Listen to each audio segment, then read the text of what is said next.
Assalamualaikum warahmatullahi wabarakatuh. Kali ini saya akan bahas pertanyaan-pertanyaan yang diajukan via komentar di YouTube ya, yaitu tentang komputer yang saya gunakan, laptop yang saya gunakan, spesifikasinya, kemudian review dari laptop yang saya gunakan ini. Jadi saya gunakan sekitar sudah 9 bulan. Kemudian pertanyaan tentang program Mastercam, apakah bisa install dalam satu laptop. Jadi pertanyaan-pertanyaan yang seputar itu, kemudian manajemen dari SSD-nya atau partisinya. Oke, kita bisa ngecek dengan bawaan Windows seperti ini. Bawaan Windows kita ketik dxdiag seperti ini. Nanti akan memunculkan diagnostic tool. Mulai sistem yang digunakan itu ini HP ZenBook 15G3. Kemudian prosesornya itu base clock-nya 2,7. Base clock itu artinya dasar dari kecepatan CPU-nya itu 2,7. Kalau misalnya semakin tinggi itu nanti akan semakin bagus ya, semakin bagus base clock-nya ya, bukan maksimal kecepatan dari CPU-nya, bukan. Kalau kecepatan maksimal CPU-nya itu nanti akan berbeda ketika di booster, ketika dipaksa untuk bekerja. Booster istilahnya. Kemudian memori yang saya pasang di sini 32. Displaynya dia menggunakan Nvidia Quadro, kemudian display memorinya dasarnya adalah 2 GB, seri memorinya sekian, sehingga totalnya itu sekian. Shared memory ini artinya, misalnya memori kita yang terpasang itu 32, maka sebagian dia digunakan untuk mendukung dari kemampuan grafiknya. Kemampuan grafik itu kalau misalnya kita main di 3D gitu ya, main di 3D, baik Cam, Autodesk, Solid, dan lain-lain, termasuk juga ketika kita bikin video ngerender dengan produk dari Adobe, itu nanti akan sangat membantu dalam merender ya, merender. Jadi kalau misalnya kita bikin video itu kan harus dirubah dulu formatnya agar nanti bisa terbaca di device yang lain, misalnya pakai MP3 untuk suara, MP4 untuk video dan suara, atau sampai pada tingkat 4K dan seterusnya. Oke. Kemudian dari cek di sini kita juga bisa ngecek di klik kanan sini, kemudian kita masuk ke device manager. Device manager ini kita bisa melihat dari prosesornya, jumlahnya ada berapa? 1, 2, 3, 4, 5, 6, 7, 8. Ada 8 jumlahnya. Semakin banyak jumlahnya ini, maka dia akan semakin bagus. Intinya seperti itu ya. Kalau i5 itu 4 kalau nggak salah, itu 2, 3, 4 gitu ya, cuma 4. Ini ya. Kemudian kita lihat juga di base clock-nya ini. Dasar sebelum dia di booster, sebelum dipaksa untuk bekerja lebih tinggi, minimalnya dia bekerja pada 2,7. Network adapternya juga bisa kita lihat di sini. Kemudian display adapter juga bisa kita lihat di sini. Nah, untuk firmware HP 681 sistem firmware ini nggak bisa terinstall. Ini kekurangannya. Kekurangannya ada di sini, terutama ya. Kemudian kita juga bisa ngecek secara performa langsung dengan klik kanan di sini, kemudian klik task manager. Lihat di performance. Dari CPU-nya akan menunjukkan grafiknya di sini. Speednya dia sampai 3,2 sekian, ini maksimalnya ya. 3,2 sampai 3,3 itu jarang. 3,2. Kemudian memorinya ini yang terpakai, kemudian ini SSD-nya, kemudian di sini harddisk biasa ya. Kemudian ini GPU ini dari Quadro-nya, ini dia bekerja. Untuk mengaktifkan ini bisa klik kanan, kemudian NVIDIA control panel, nanti dia akan muncul ke sini control panel ini, manage 3D-nya ini. Kemudian jika ingin memaksa, ini kudanya ini diaktifkan, kemudian performance-nya ini dirubah dengan cara mengklik seperti ini. Nanti dia akan memunculkan ini. Kalau auto select, nanti komputer yang akan milih apakah dia nanti menggunakan discrete-nya atau VGA yang terpisah daripada memori, bukan seri memori. Jadi kalau seri memori itu nanti akan semakin memperberat laptop. Maka untuk aplikasi-aplikasi seperti gambar dan lain-lain itu diusahakan dia sudah discrete, dia sudah VGA-nya berdiri sendiri. Kemudian activate untuk optimize for computer performance, ini kalau kita klik, ya kita klik, kalau kita on kan maka komputer akan dipaksa untuk bekerja secara maksimal, hanya saja nanti itu akan lebih boros baterai. Jadi dipaksa untuk performance lebih tinggi. Oke, itu tadi. Kemudian kalau kita melihatnya dari sini, dari CPU Z, ya CPU Z application, dia diambil dari CPU ID, ini free. Ini untuk ngecek dalaman dari lab yang kita gunakan atau komputer yang kita gunakan. CPU yang digunakan ini tertera di sini, Core i7 6820H, kemudian kode name-nya ini Skylake, TDP-nya sekian.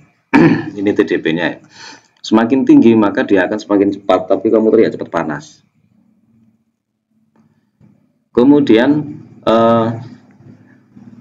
dalam memilih komputer itu juga kita sedikit banyak harus melihat di L-case-nya. Semakin tinggi L-case-nya nanti dia akan semakin bagus. Intinya itu ya, L-case-nya ini. Mainboard-nya ini jarang dilihat biasanya, tapi kita dengan melihat dari mainboard-nya ini, terutama di sini bus spec ini, kita akan mengetahui PCI Express tipe berapa dan seterusnya gitu ya. Nah, kalau misalnya 3,0 itu nanti SSD NVMe yang bisa terpasang itu yang untuk PCIe yang 3 itu nanti bagus. Tapi apakah bisa dipasang yang versi PCI Express yang 4? Ya bisa, tapi nanti kecepatannya dia turun. Dia turun menjadi 8 GT per second. Nggak tahu ini apa.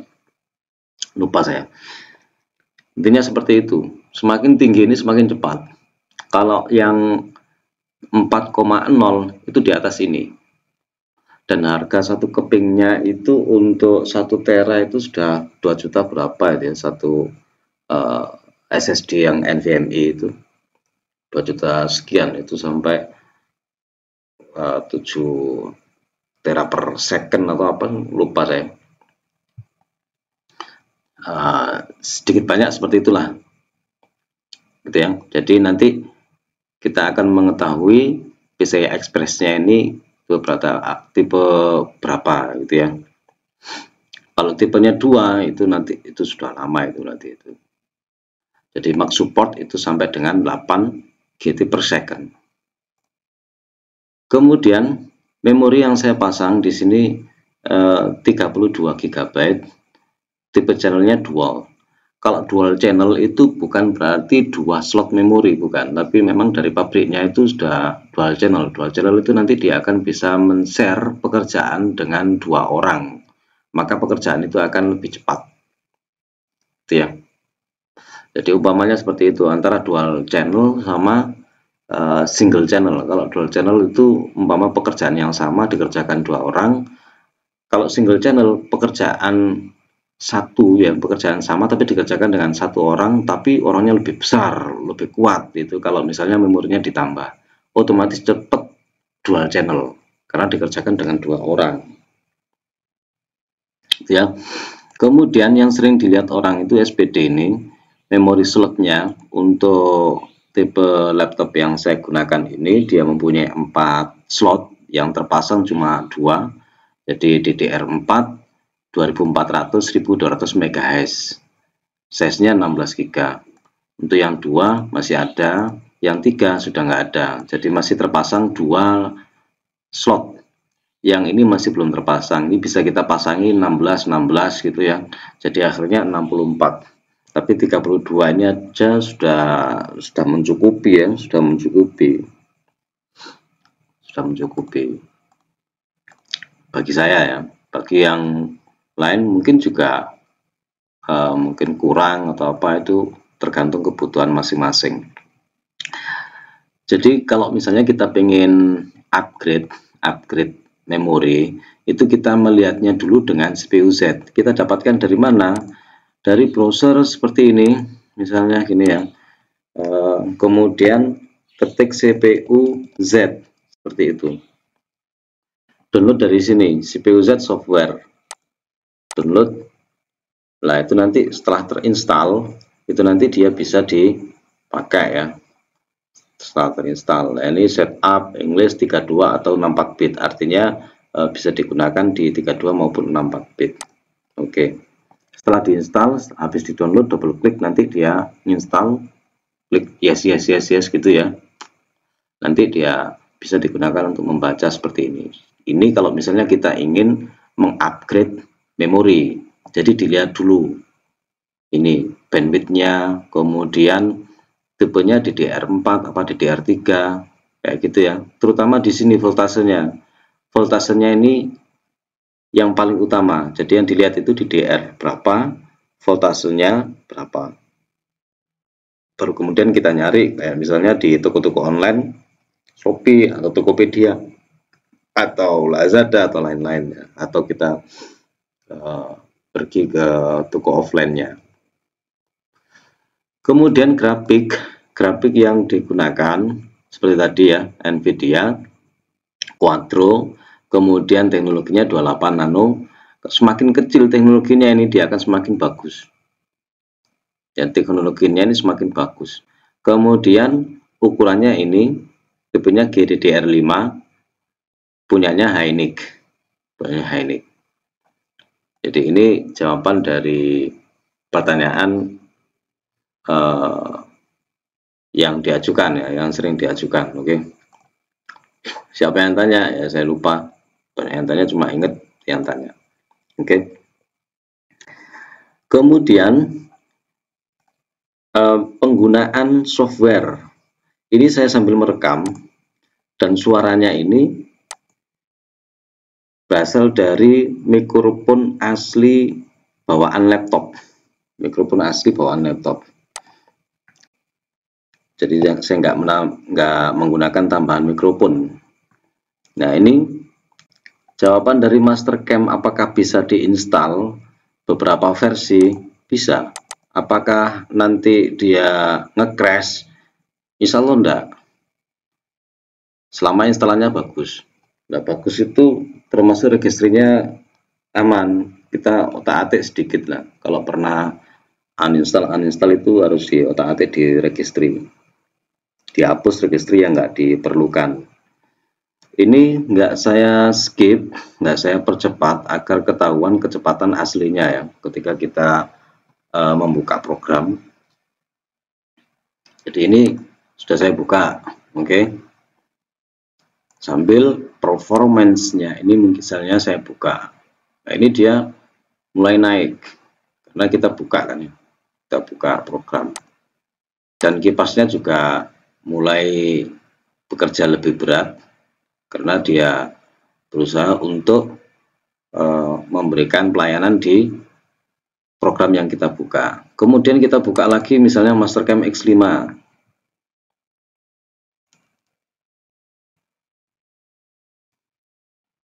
Oke.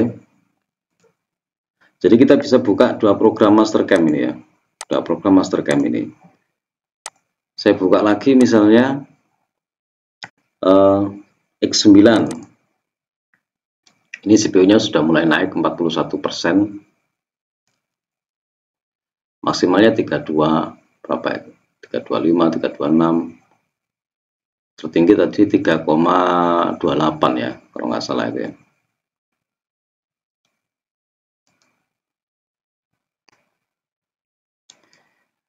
Jadi ini tes langsung ya bagi yang menggunakan Mastercam versi 5, 7, 8 saya nggak tahu ya, 6, 7, kemudian 9, kemudian 2017 sampai 2023. Ini bisa digunakan, ini sambil merekam ya, jadi bebannya ini lumayan berat. Kita lihat CPU yang terpakai sekian, ini NVIDIA-nya sudah mulai sekian persen. Oke. Kemudian misalnya kita buka lagi Inventor. Ini kita paksa istilahnya ya. Ini CPU-nya 40% ini masih. Jadi belum sampai maksimal 100%. Ini kecepatan asli dari pembukaan program. Pernah saya pakai yang 2023 untuk Inventor. Itu oke, masih kuat, masih nggak ada masalah. Jadi ini sudah berapa program ini yang kita bukain, 1, 2, 3, 4, ini masih bisa sambil merekam ini ya, sambil merekam. Lihat ini sudah mulai naik lagi. Oke. Jadi awal bukaannya itu agak berat ya gitu ya, tapi setelah kita pakai memproses seperti ini ya, ini masih normal, ini masih normal. Oke. Satu contoh lagi, tambahkan lagi, kita buka di Solid ini karena add-in yang saya pasang itu banyak, itu maka loading registrinya dia akan lebih lama. Semakin banyak add-in yang dipasang, semakin lama. Termasuk kedua-duanya ini add-in untuk Mastercam 2023 itu saya pasang. Jadi dari Inventor itu bisa langsung ke Mastercam. Begitupun juga dari Solid ini juga bisa langsung ke Mastercam.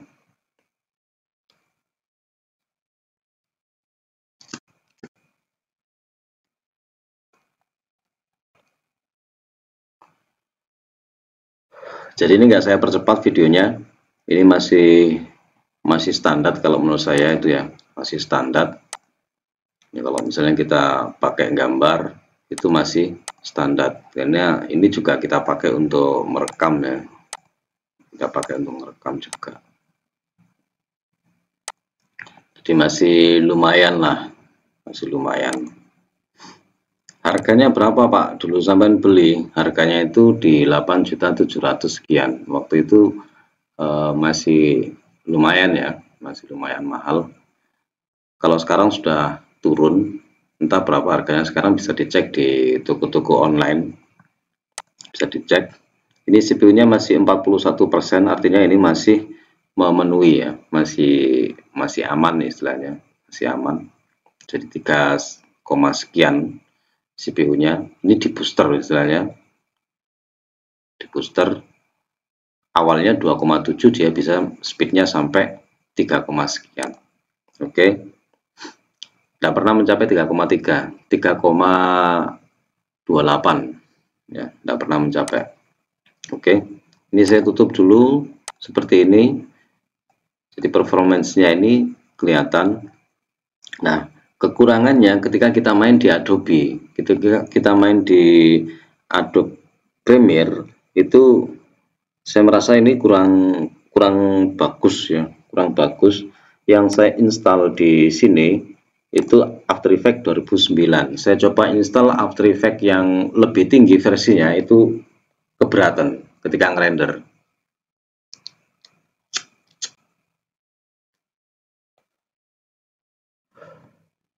Jadi ini tes langsung dengan membuka berbagai macam program. Ini ada berapa ini? Sudah banyak ini. Ini nggak bagus seperti ini. Cuma ini untuk menjawab pertanyaan ya, untuk menjawab pertanyaan. Ini sudah berapa program yang saya buka, termasuk sambil merekam. Jadi nanti kalau misalnya kita pakai Adobe ini, wah sangat menyita nanti itu pakai Adobe. Untuk yang lain, misalnya kita sambil browsing, itu ya nggak ada masalah, dia masih bisa, masih memenuhi ya.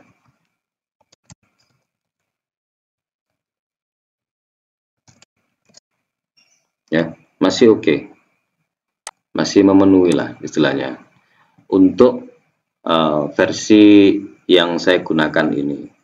Ya, untuk SSD-nya itu saya partisi menjadi 2. Untuk C, saya pastikan dia berada di kisaran 300. Saya bagi menjadi 300. Kemudian untuk ini D-nya, untuk D-nya dia 200. Artinya ini SSD NVMe kecepatannya berapa dulu? 2700 atau berapa ya? Merek dari HP ya, nggak cepet banget ya.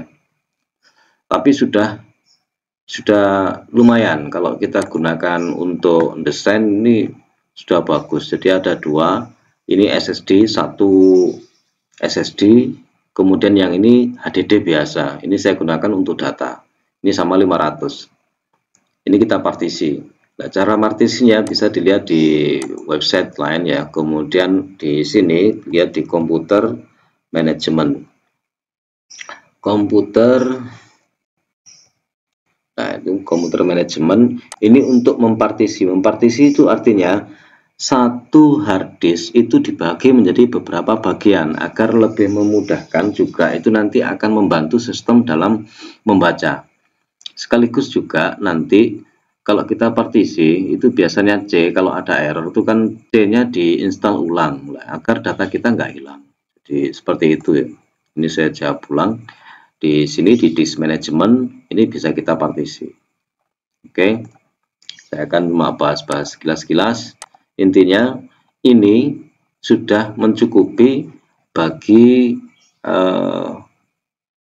anak sekolah lah, katakan ya, anak sekolah yang dia sekolah di desain. Akan tapi ketika ini saya coba untuk program-program apa dulu itu ya, yang teknik sipil yang render itu ya, itu enggak kuat ya. Lupa saya, program teknik sipil itu enggak kuat. Kemudian ini dia enggak bisa di-upgrade ke Windows 11, dia nggak bisa ini ya. Jadi kalau dari disk PC properties itu nanti akan ketahuan di sini isinya ya. Isinya nanti juga ketahuan. Windows yang digunakan itu Windows 10 Pro versi 22H2.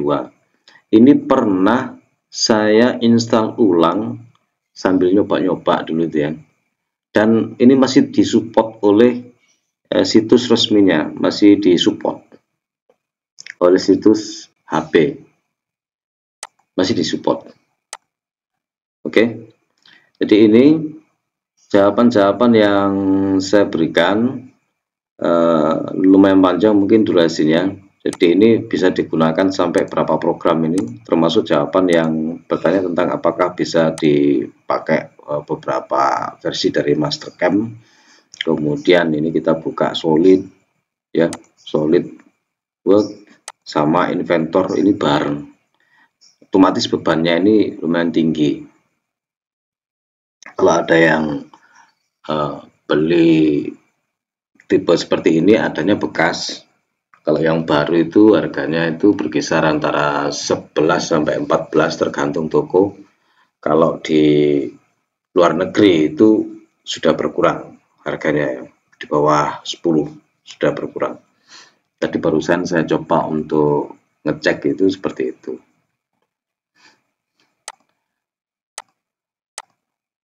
Pertanyaan apa lagi ya yang saya ingat ya?